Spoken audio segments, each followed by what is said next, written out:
하나님 말씀은 시편 31편 22절 말씀입니다. 구약 성경 823면에 있는 시편 31편 22절의 말씀 찾으셨으면 한 목소리로 읽겠습니다. 시작. 내가 놀라서 말하기를 주의 목전에서 끊어졌다 하여 사오나 내가 주께 부르짖을 때에 주께서 나의 간구하는 소리를 들으셨나이다. 아멘. 할렐루야. 다시 한번 인사하겠습니다. 믿음대로 됩니다. 말하는 대로 됩니다. 기도하는 대로 됩니다. 이제 오늘로 시편 31편의 말씀을 좀 맺으려고 합니다. 저는 제 첫째 딸을 볼 때마다 어릴 적 한 가지의 기억이 떠오릅니다. 참 잊혀지지 않는 충격적인 기억입니다. 어떤 거냐 그러면 저희 딸이 어릴 적에 밤새 울고 있었습니다. 몇 살인지는 잘 몰랐는데 아마 4-5살쯤 되어졌는 것 같습니다. 그런데 제가 그 소리를 못 들은 척 계속 누워 있었습니다. 그것도 밤이 오니까요.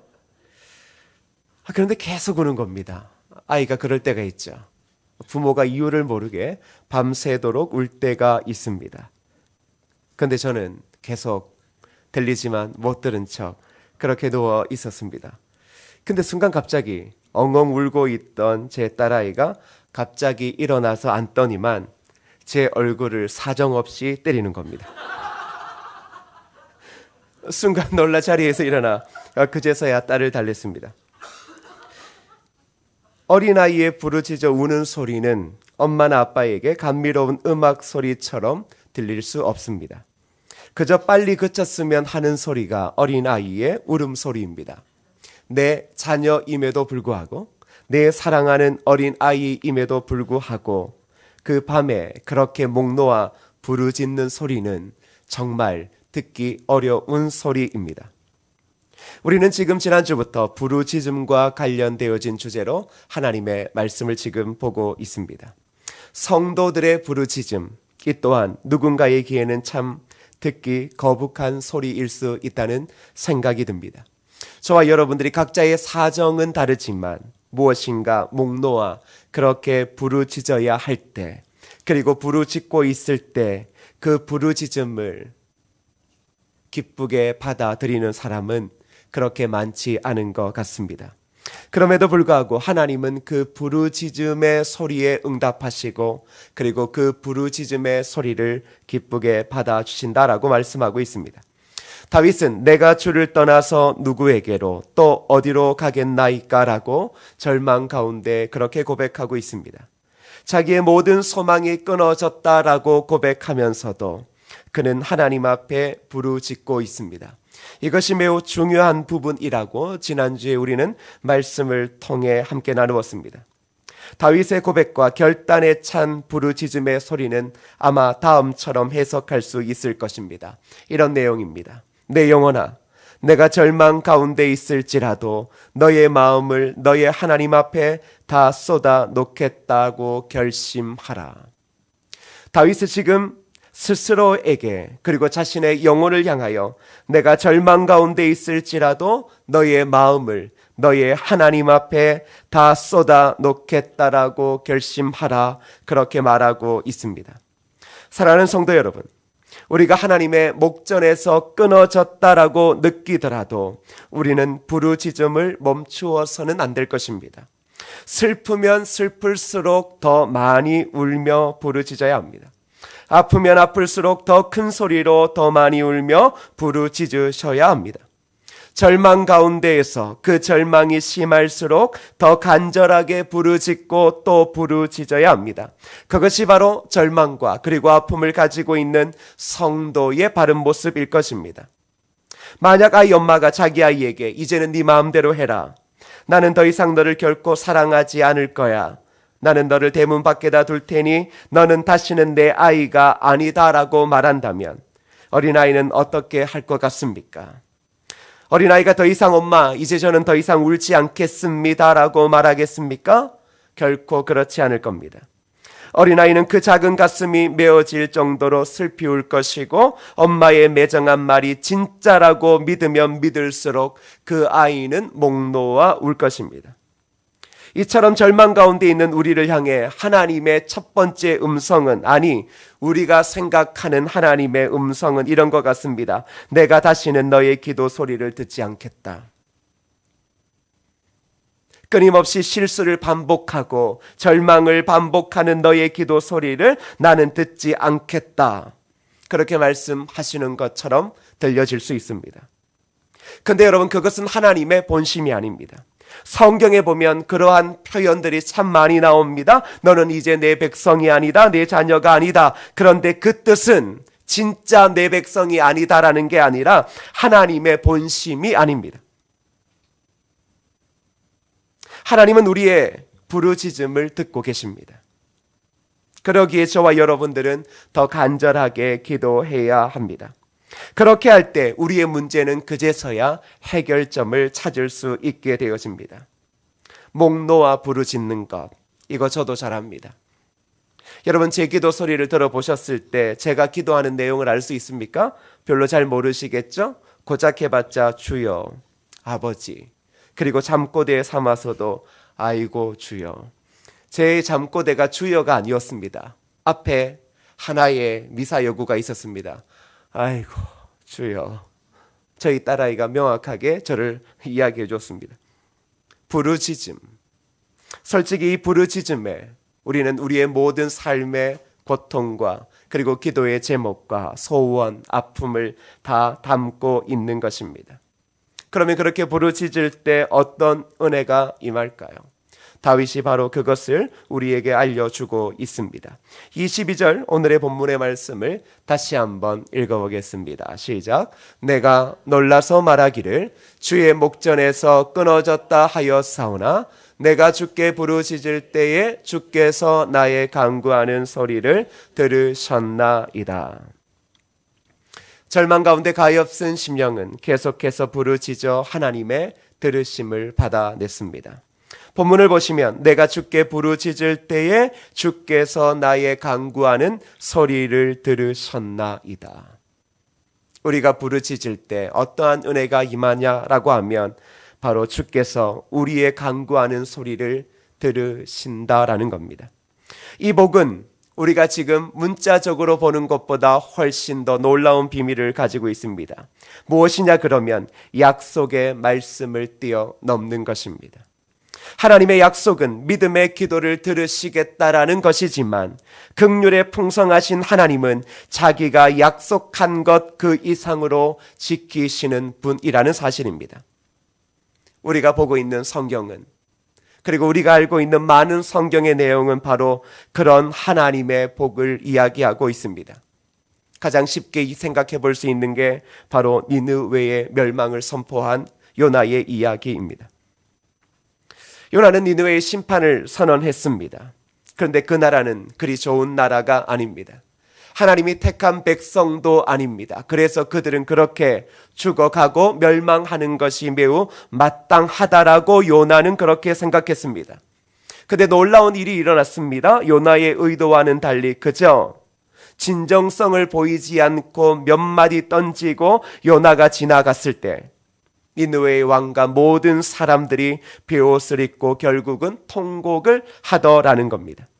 그들의 부르짖음이 온 나라에 가득했고, 그리고 그 온 나라에서 그들의 슬픔과 그리고 하나님의 절망의 이야기를 듣고 온 부르짖음이 있었습니다.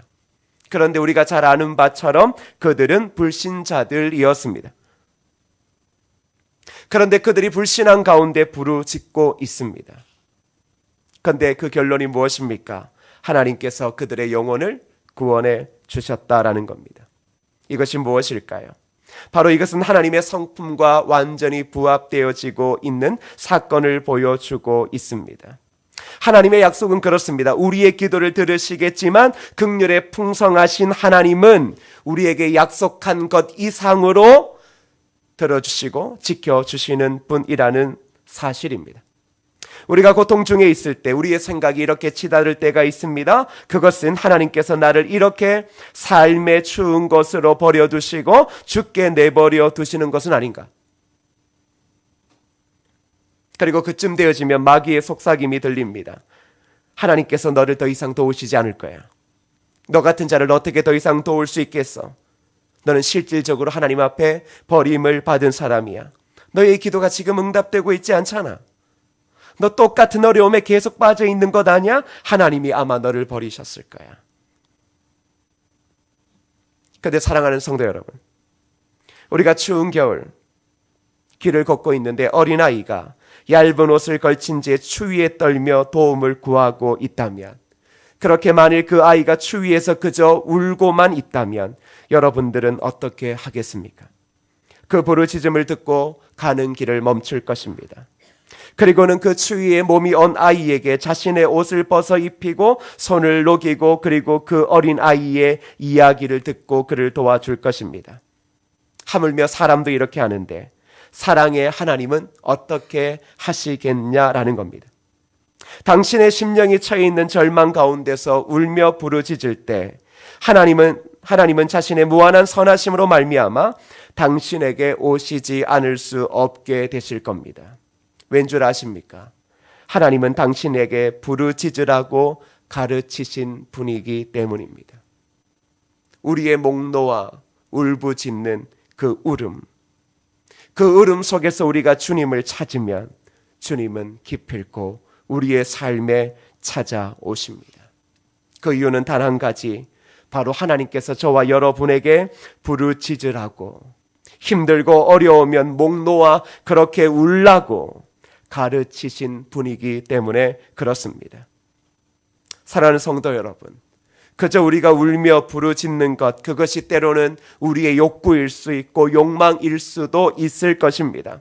근데 실질적으로 하나님은 우리의 그 어린아이와 같은 심정을 잘 아십니다. 그래서 때로는 남의 것이 부럽고, 또는 그 부러운 걸 바라보며 마음에 원망이 들 때, 그저 자신을 바라보며 절망하고 좌절할 때, 그래서 그저 펑펑 울 때, 그 순간 아래도 하나님은 우리에게 찾아오십니다.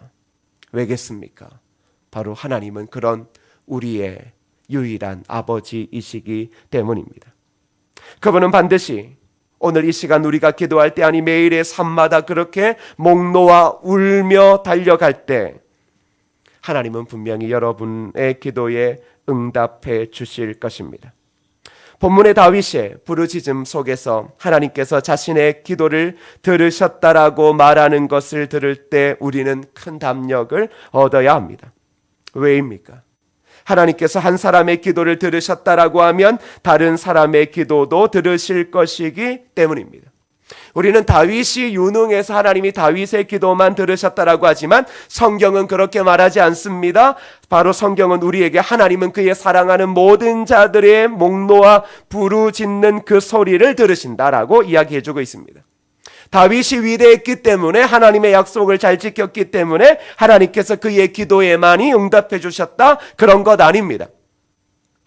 그렇다면 우리는 지금 다윗이 되기를 무척 노력해야 할 것입니다.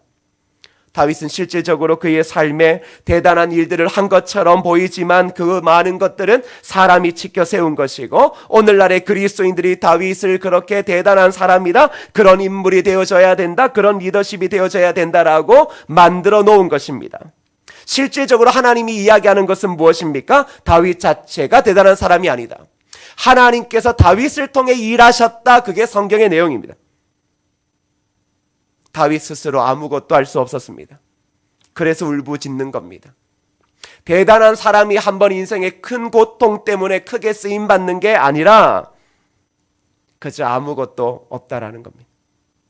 실질적으로 성령의 기름 부음을 받았지만 그에게 있어서는 대단한 능력이 존재하지 않았습니다. 그게 우리 한계입니다. 저와 여러분들이 예수 그리스도의 십자가의 보혈의 구속의 은혜를 입었지만 실질적으로 이 땅의 삶에서 아무런 능력을 가지고 있지 않습니다. 우리는 지금 한강을 건널 수 없습니다. 믿음으로 한강을 건널 수 없고, 믿음으로 저 산을 향하여 이리 옮기라고 해서 옮길 수 있는 사람은 이 시대의 그리스도인들 중에 아무도 없을 겁니다. 우리는 그런 사람입니다. 그런데 하나님께서 저와 여러분에게 무엇을 남겨두셨습니까? 부르짖으라는 겁니다. 내가 듣고 내가 응답하시겠다라는 겁니다. 특별히 그리스도인인 우리의 생각에 변화가 필요한 부분이 하나 있습니다. 그것은 지금 다윗과 같은 깊은 절망과 고통에 있는 당신은 어떤 사람보다 그리스도를 더 존귀하게 그분의 영광을 온 세상 가운데 높이 드러나게 할 수 있는 위치에 있다라는 겁니다.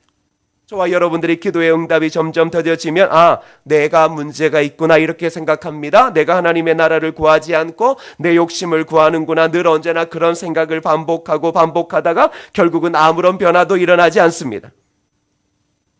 그러다 보면 우리의 처지는 이 땅의 누구보다 가장 불쌍하고 처절하고 절망적이라고 생각합니다. 예수 그리스도를 믿고 있는데도 말입니다.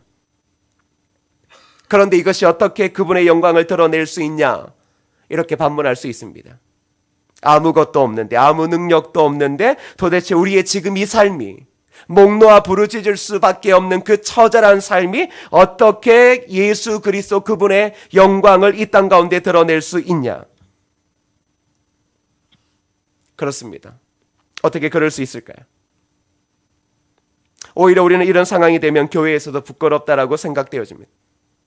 근데 누구나 그렇게 생각하는 건 아닌데 스스로가 그렇게 생각합니다.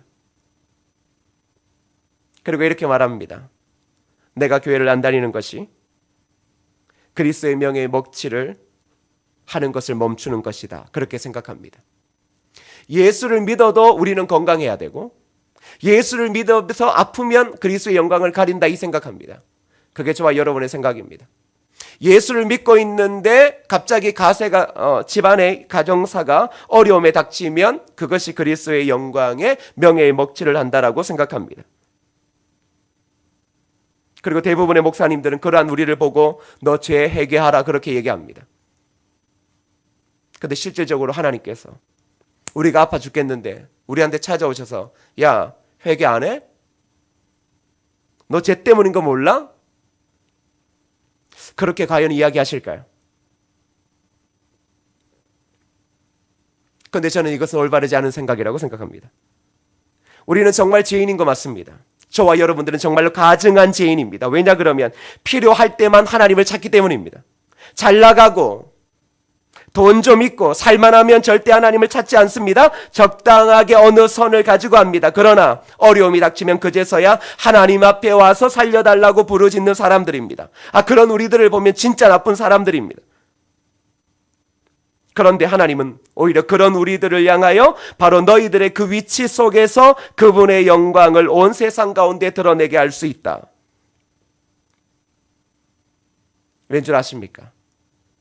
죄인 중에 죄인, 가장 가증한 우리가 그런 우리에게, 그런 절망 가운데 있는 우리에게 그리스도께서 십자가의 보혈로 우리를 씻어주시고 우리를 깨끗하게 해주신다면 그것이 바로 우리에게 가장 큰 영광이 될 것이기 때문입니다. 세상에서 가장 불쌍하고 처절하고 절망적인 인생에게 그리스도께서 오셔서 그의 삶을 새롭게 하신다면, 그래서 결국은 그 입으로 천사들이 하나님을 찬양하듯 그 영혼이 하나님을 찬양함으로 그리스도의 영광을 온 땅 가운데 드러내신다면 하나님은 그 사람을 통하여 진정 영광을 받으신다라는 겁니다. 요한복음 6장에서 주님은 이 사실을 제자들에게 명확하게 상기시키고 있는데 요한복음 6장 37절에서 39절을 함께 읽어보겠습니다. 한 절씩입니다. 읽어볼까요? 시작. 아버지께서 내게 주시는 자는 다 내게로 올 것이요 내게 오는 자는 내가 결코 내쫓지 아니하리라. 내가 하늘에서 내려온 것은 내 뜻을 행하려 함이 아니요 나를 보내신 이의 뜻을 행하려 함이니라. 나를 보내신 이의 뜻은 내게 주신 자 중에 내가 하나도 잃어버리지 아니하고 마지막 날에 다시 살리는 이것이니라. 아멘. 주님께서는 하나님의 뜻을 행하려 하신다라고 말하고 있습니다. 그 뜻이 무엇이라고 이야기를 합니까? 내게 주신 자 중에 하나도 잃어버리지 않고 살리는 것, 그렇게 말하고 있습니다. 그래서 주님은 자신에게 오는 자를 결코 내쫓지 않으신다 그렇게 말씀합니다. 오히려 우리의 이 절망적인 형편과 처지가 더욱 열악하면 열악할수록 그리스도께서는 이전보다 더 큰 은혜의 역사를 우리에게 베푸실 것이고 그로 통해 그리스도가 더욱 영화롭게 된다라는 겁니다. 여러분의 그 좌절, 여러분의 지금의 어려움은 여러분의 엄청난 죄라고 생각하는 사탄 마귀의 그 속삭임에서 자유해야 됩니다. 실질적으로 우리의 죄일 수도 있습니다. 우리의 교만일 수도 있습니다. 그럼에도 불구하고 하나님은 이렇게 열악한 우리의 삶을 통하여 그 이전보다 더 큰 은혜를 우리의 삶 가운데 베푸실 것이고, 결국 그로 통하여 예수 그리스도가 더욱 영화롭게 하실 뿐만 아니라, 그리고 그분은 실질적으로 하나님의 뜻을 이루실 거라는 겁니다. 그래서 주님이 말씀하십니다. 내게 오는 자는 내가 결코 내쫓지 아니하리라. 우리는 죄인들을 내쫓습니다. 수준에 맞지 않으면 발로 차버립니다. 그런데 주님은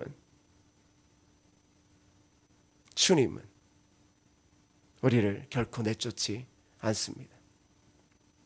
여러분의 연약함을 가지고 그것을 분석하시고, 그리고 그것이 죄 때문이라고 명확하게 이야기하시고 해결을 촉구하실 수 있지만, 실질적으로 주님은 여러분들이 그저 주님 앞에 인생의 가장 보잘것없는 모습으로 그저 무릎을 꿇고 교회의 저 뒷기둥에 앉아 숨어 있을지라도 주님은 우리를 내쫓지 않고 오히려 우리를 품에 안으시고, 그리고 하나님께서 그분에 계신 그 고귀한 뜻을 분명히 이루어 내실 거라는 겁니다.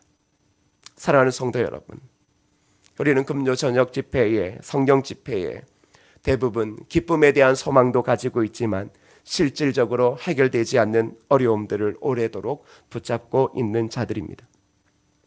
그런데 사랑하는 성도 여러분, 오늘 이 다윗의 고백, 그리고 그 고백에 숨겨져 있는 하나님의 놀라운 은혜를 분명히 기억하셔야 합니다. 그래서 우리는 오히려 말씀을 붙들고 담대함으로 저와 같은 영혼을 구원하심으로 주님께서는 이 땅에 더 큰 영광을 얻게 되실 것입니다라고 오히려 이렇게 담대하게 고백해야 합니다. 저와 같은 영혼을 구원하심으로, 저와 같은 죄인의 기도 소리에 들으시고 그런 나를 살리심을 통하여 주님은 이 땅 가운데 더 큰 영광을 얻게 되실 것입니다. 이것이 바로 하나님께서 저와 여러분에게 주시는 기도의 담대함이라는 겁니다. 우리의 유일한 도움은 오직 예수 그리스도에게 있습니다. 주의 십자가를 생각하십시오. 그 십자가에서 흘리신 피를 기억하십시오. 그리고 모든 것을 다 이루었다라고 말씀하신 주님의 말씀을 명확히 기억하십시오. 주님께서 십자가에서 다 이루셨기에 당신이 해야 할 일은 죄에 대한 죄책과 좌절과 절망이 아니라 그저 주님이 다 이루신 그 일을 믿음으로 받아들이는 것밖에는 없습니다. 그저 주님 앞에 나와 목 놓아 우십시오. 그것이 저와 여러분이 할 수 있는 그저 유일한 것입니다. 세상 누구가 혹 우리의 믿음과 우리의 기도의 수준을 보고 아직 멀었다 이야기하더라도 그냥 목 놓아 우는 것, 아무 이야기 못하고 누군가의 이야기처럼 구체적으로 간구하며 그렇게 기도하지 못하고 그저 펑펑 울며 하나님 저 어떻게 합니까? 어떻게 하면 좋습니까? 이 모든 것이 주님 앞에 지은 죄 때문인 것 같고, 주님 앞에 교만한 것 때문인 것 같고, 욕심을 부린 것 때문인데 어떻게 하면 좋습니까? 이제 다 잃어버리고 그저 내 몸 하나 남았는데 어떻게 하면 좋겠습니까? 그렇게 울부짖는다 해도 주님은 결코 우리를 내쫓지 않으실 것입니다. 그 주님을 기억하십시오. 대단하게 하나님의 나라를 위해서 기도하라, 그렇게 위대한 신학자들이 가르치지만 실질적으로 하나님의 나라가 아니라 우리는 정말 우리 스스로 인간의 연약함으로 감당할 수 없는 일들을 지금 겪고 있고, 그리고 아파함을 느끼고 있습니다. 그런데 하나님의 나라를 구하면 좋겠죠. 하나님의 의를 구하면 좋겠죠. 그런데 그 모든 것 할 수도 없고, 그게 기억도 안 나고 그저 내 목숨 하나 살고 싶어서 그저 목 놓아 죄송함에 울부짖어도 주님은 결코 우리를 내쫓지 않고, 그리고 우리에게 찾아오셔서 응답해 주신다는 사실을 잊지 않아야 합니다. 여러분은 다윗처럼 위대해질 필요도 없고 바울처럼 위대한 십자가의 그 신학을 굳이 지금 이 시간 깨달아야 할 필요도 없습니다. 필요 없다라는 게 아니라 그저 절망과 아픔 가운데 있는 다윗도 그저 부르짖었습니다. 그저 통곡하며 부르짖었습니다. 어떤 이유인지 어떤 목적인지도 전혀 모른 채 그는 그저 힘들어 부르짖고 울었습니다. 그랬는데 그 모든 시간이 다 지나고 나니까 깨달았습니다. 아, 그런 내 모습을 통해 오히려 더 큰 하나님의 영광이 드러났구나. 사랑하는 성도 여러분, 다윗은 바로 그런 그리스도인의 삶을 오늘 우리에게 보여주는 것 같습니다. 그래서 저도 대단한 것은 못해도 그냥 하나님 앞에 목 놓아 부르짖는 그 어린아이와 같은 모습은 할 수 있을 것 같습니다. 저도 참 욕심이 많습니다. 누가 나보다 잘하는 걸 보면 갑자기 기분이 다운되는 이유는 뭘까요? 억울하기도 하고 수준이 갑자기 낮아지기도 하고 복음에 합당한 삶이라고 외쳤던 일련의 모든 것들이 다 사라지고 나는 뭘까? 이런 생각이 왜 안 들겠습니까? 그런데 그런 절망 가운데서 하나님 뭐예요? 라고 이야기를 해도 하나님은 그런 나를 이 바보야 라고 하지 않으시고 그치 힘들지. 너 그렇게 생각하니까 마음 아프지. 내가 왜 모르겠어. 그런 겁니다. 지금 여러분에게도 여러분 우리의 생각은 대부분 우리가 얼마나 어리석은지를 너무나 잘 알고 있지 않습니까? 그럼에도 불구하고 주님도 그래 너 그런 생각할 수 있지. 그래서 힘든 것 알아. 결국 그렇게 주님 앞에 부르짖다 보면 어느 순간에 참된 평안을 얻게 되어지고 그리고 하나님의 긍휼과 지극한 사랑을 경험하게 되어지면 점차적으로 우리의 신앙은 우리의 믿음은 점점점 울부짖는 것 속에서는 또 다른 의미들을 찾아가는 것 같습니다. 오늘 이 시간 기도할 때 한 가지만 좀 명확히 기억했으면 좋겠습니다. 우리의 부르짖음, 그게 욕심이든 원망이든 죄책감이든 회개의 모습이든 그 모든 부르짖음이 하나님의 영광이 됨을 잊지 마십시오. 명확합니다. 그런 우리를 구원하시고 그런 우리의 기도에 응답하셔서 하나님은 그리스도의 영광을 온 세계 가운데 명확히 드러내실 겁니다.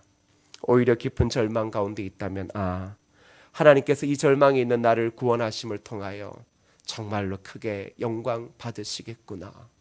오히려 그것을 바라보며 지금의 자리에서 예수 그리스도 그리고 우리의 영원한 아버지 되시는 하나님 앞에 담대함으로 부르짖을 때 하나님의 크신 은혜의 역사가 그리고 하늘로부터 내려오는 그 평안이 우리의 삶에 임하게 될 것입니다.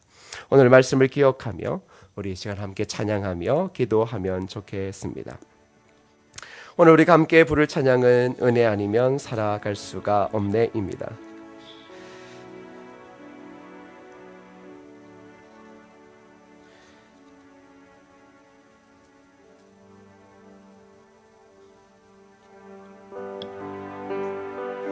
우리 함께 고백하실까요? 은혜 아니면 살아갈 수가 없네. 은혜 아니면 살아갈 수가 없네. 호흡마저도 다 주의 것이니 세상 평안과 위로 내게 없어도 예수 오직 예수뿐이네. 은혜 아니면 살아갈 수가 없네. 은혜 아니면 살아갈 수가 없네. 호흡마저도 다 주의 것이니 세상 평안과 위로 내게 없어도 예수 오직 예수뿐이네. 크신 계획 다 볼 수도 없고 작은 고난에 지쳐도 주께 묻기 나의 모든 삶 버티고 견디게 하시네. 은혜 아니면 살아갈 수가 없네. 나의 모든 것 다 주께 맡기니 참된 평안과 위로 내게 주신 주 예수, 오직 예수뿐이네. 여러분 다시 한번 더 찬양할 때